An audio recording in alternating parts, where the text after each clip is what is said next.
today I'm going to be talking about slippery elm, and its scientific name is Ulmus fulva. You can hear the wind whistling in the background periodically, so I do apologise. It may not pick up on the mic, but I'm not entirely sure. And I was introduced to slippery elm quite early on, as I always suffered with my stomach. As a teenager, I was frequently in and out of hospital, and at one point I was hospitalised with stomach ulcers due to stress that school had actually caused for me as a teenager. And I suffered for months. I think for 6 months they had me on Complan at one point, and then I moved on to egg mayonnaise butties for another 3 months, and that was all the hospital advised me to eat during that period, because it was all I could keep down as well, because the pain was so bad. It was the only thing that didn't seem to cause that gastric reaction, because I was actually diagnosed with gastritis in the end, as well as the stomach ulcers. I suffered for months until my granddad decided to put me on slippery elm instead. And as my entire digestive tract was affected, because I had inflammation right the way down, ulcers right the way down, he decided, my granddad advised the powder instead for me. And now that I'm studying my BSc in herbalism, I can understand why he made that decision. When taken as a powder and used in various recipes that you would then take internally, it coats the entire system, the entire esophagus, right the way down through the digestive tract and even into the bowels. So it does the entire GI system. And that's because slippery elm is a mucilage herb due to its soluble fibre content. And today I'm going to be making my granddad's recipe. So let's get on with it. So this is my mug, and again it's a Peter Inkowski mug.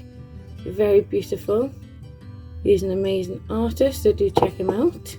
Now heads up, I'm going to be honest here, I know exactly what this resembles, okay? But we'll just call it wallpaper paste for now.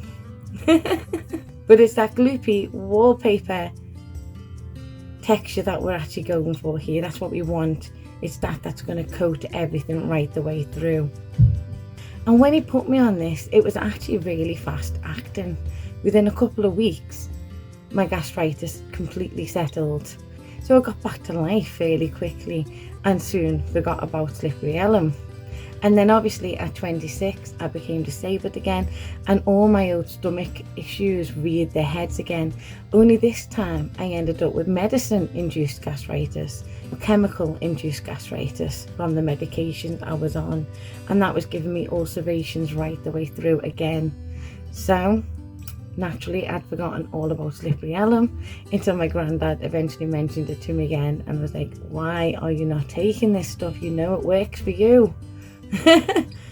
And this is actually my Great Nan's recipe that she's used on all her children, and then my granddad used it on his children and on us too. You can't escape herbal medicine in our family when it comes to my granddad, or when it came to my granddad, should I say. He's not well enough to be very involved in it all anymore, but he has passed that knowledge on, thankfully. So initially I started taking the slippery elm drink daily, and then gradually I was able to drop a day, a couple more days, and so on.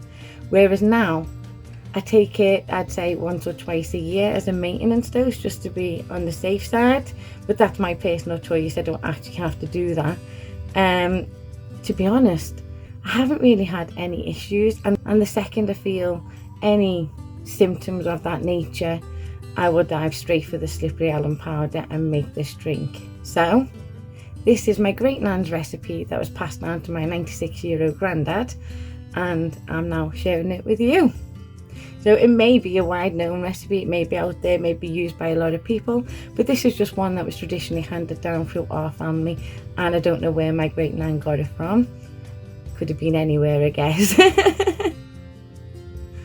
So I'm not claiming the origins of this recipe by any way, shape or form, because I genuinely don't know. So as you can hear, I'm boiling my kettle, and you don't want to use the kettle's water straight away. You want to let it sit for 2 to 3 minutes. So my kettle's nearly done now. And what we want is 2 teaspoons of the slippery elm powder. And I get a bit generous with it, to be honest with you. to order more of this. I'm nearly at the end. And then we want 2 of our honey. That's my open one. I nearly opened a new one then. So 2 teaspoons of our honey. So I'm going to pour this in. 1,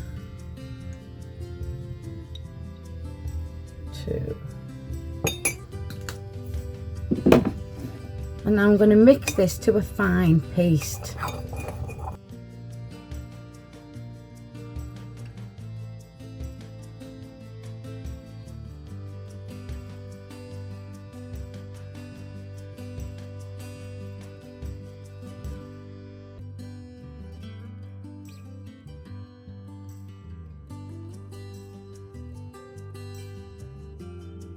So this tastes very similar to Horlicks, as it has a malty taste. And this is what the paste looks like once it's mixed with the honey. So you want to get it to that consistency.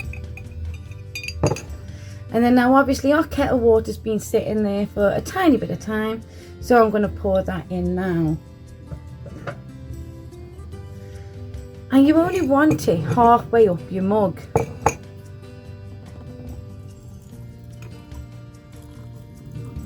That's enough. So now I'm going to give this a stir, and I'm going to keep stirring until it thickens and becomes the consistency I actually require. And it can take a few minutes.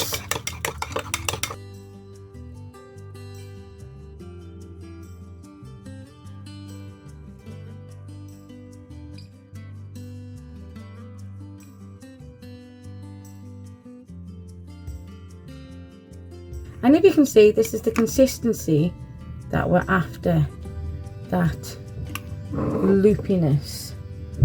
Yeah, looks a bit like wallpaper paste in my opinion. That's what we want. That's the effect we're after. Yeah, and once we've got it to this stage, we're going to add in our milk of choice. And now I found oat milk is actually quite good for this. It works quite well in replacement of dairy milk, so it's literally up to you which one you choose. And you're just going to top the mug up to the top with your milk of choice.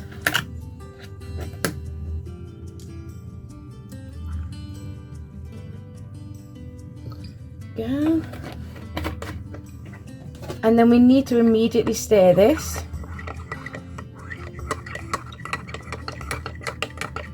I'm not the tidiest, am I? I really don't do aesthetics at all. I'm not an aesthetic person. And then it resembles this. And you want to mix it in well. So I'm going to keep mixing this for a little bit longer.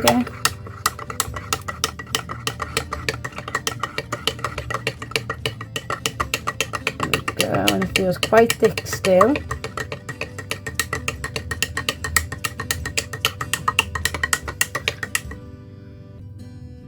And then you want to drink this immediately.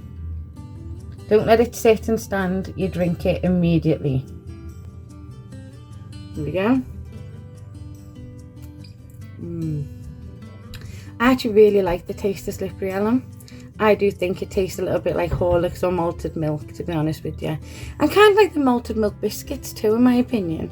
So if you like them, you'll be grand with this. And as I mentioned before, slippery elm is great for anything from indigestion, acid reflux, to irritable bowel disease as well. And any of that associated pain tends to get soothed by the slippery elm. And that's from someone who used to have to be admitted to help deal with the pain from the internal ulcerations. And I find slippery elm far better, far superior to anything that I actually tried during that time period of my life. And it span over a decade. I honestly carry this with me all the time, whether I'm going away in the caravan or I'm going to university, anything like that, this comes with me. I take my slippery elm powder with me, just in case, because knowing my luck, that'd be the one occasion where it'd rear its head again.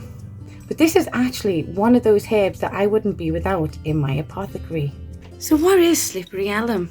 It's traditionally used in clinical herbalism for GI issues as mentioned before, but also skin conditions too. It originated in North America predominantly, and the native people there also used it for wound care and skin conditions. It is a mucilage herb, and mucilage plants, as you saw before in our process, create a gel-like substance, and this then coats the mucosal areas of the body, providing relief and easing all that inflammation. It causes reflux stimulation in the GI tract, leading to increased mucus secretion, try saying that with a mouthful, which then provides that much loved protection. It contains around 3% tannins, and these tannins actually bind with the protein in your skin, creating a seal, a kind of film over the top of these wounds. And that makes it really good for a variety of skin conditions such as eczema. And slippery elm can actually be used synergistically with other herbs as well. Please do your research, depending on what condition you're actually treating at that moment in time. It soothes irritated inflamed tissues, whether internally or externally. It's a great herb for leaky gut, gerd, gastritis, indigestion, acid reflux, colitis, Crohn's, and other inflammatory immune conditions that affect the GI tract. It can even be used to soothe shingles and chicken pox. So it helps to soothe that associated itching and discomfort you can sometimes get from the shingles and the chicken poxes. And it is actually an antioxidant. I personally tend to use slippery elm internally only because I do have other herbs that I prefer for external usage, depending on what I'm treating. But obviously in a pinch I would happily use it.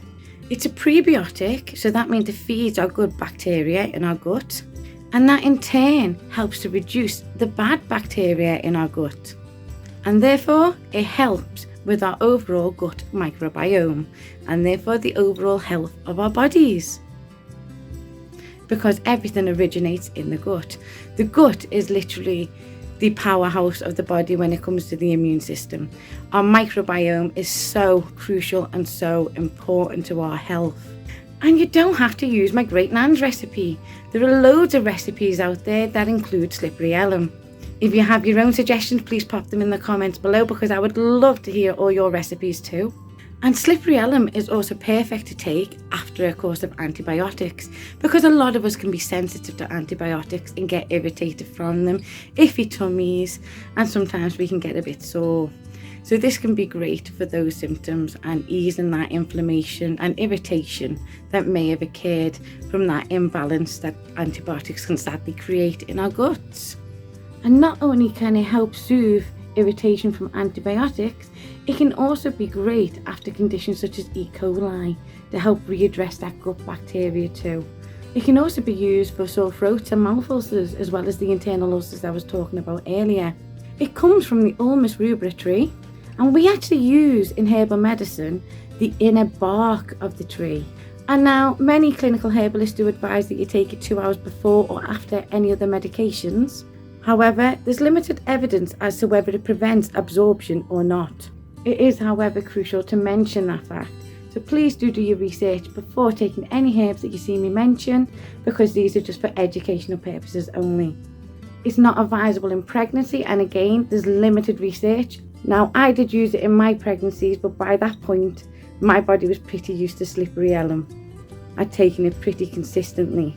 So maybe that was why, who knows.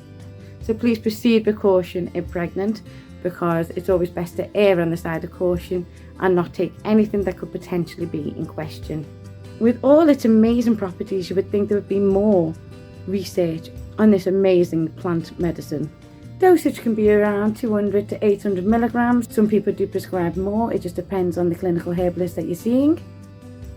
And please do follow the advice of your own clinical herbalist before anybody else's.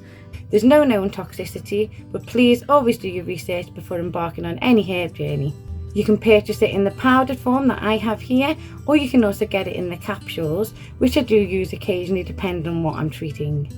It can be prepared in a variety of ways, such as salves, teas as you saw before, and also lozenges, which can be great for soothing throat and sore mouths as well. It's brilliant.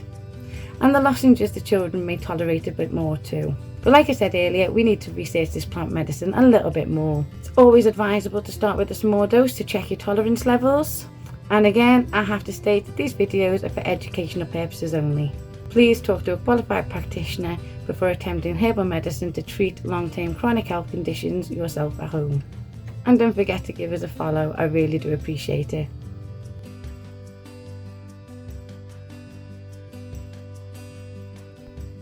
Thanks for asking this question, because I should have put it in the original video. I just run out of space and time.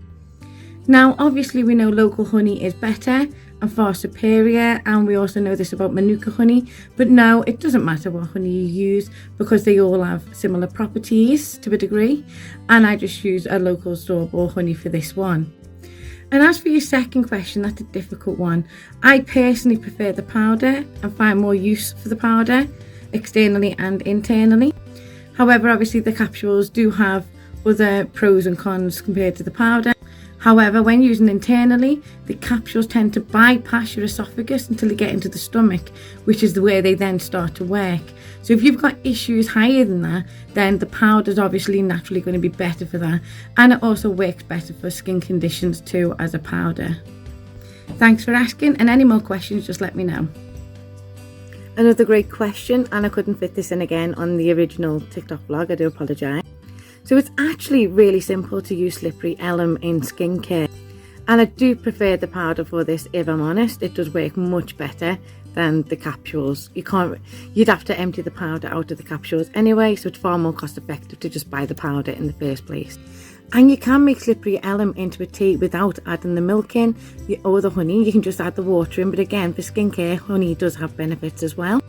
And the powder always tends to be the least processed out of the options available. So the use would depend on what you are actually treating with it, so what the skin condition is. So obviously you could mix it into a cream, as I mentioned, and then apply that for eczema conditions.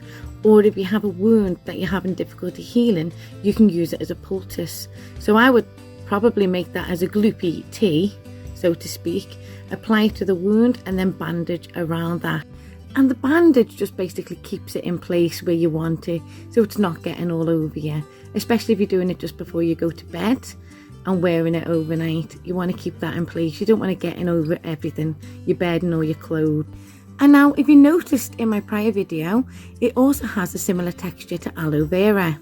So I add this to creams in the same way I do aloe vera when I'm using an aloe vera base. So I work with it in a very similar way to that. It's also worth remembering that healthy skin begins in the gut. And it may not seem likely, you may not make that link, but it really does. Our gut microbiome is so essential for our body's health, and the skin is our biggest organ. And again, slippery ELM is wonderful for the gut due to its prebiotic properties. So I would do a multiple assault, so to speak, by taking it internally and externally. And you could also add in other herbs as well, depending on what you're actually treating. And obviously this is just general advice for educational purposes. Please do look into each herb for yourself before you decide to take them for any condition going. So when our gut health is out of balance long term, you will see this manifest in the skin too. And I've also seen it being used as a very effective face mask. So there are so many options available that you don't need to limit yourself to just one. Try a few and see which ones work best for you and your circumstances, and what it is you're trying to achieve, what your end objective is, the aim of starting your journey with slippery ELM. If you have any other questions, please do let me know, because you've asked some really good ones so far, so I do appreciate that. Thank you.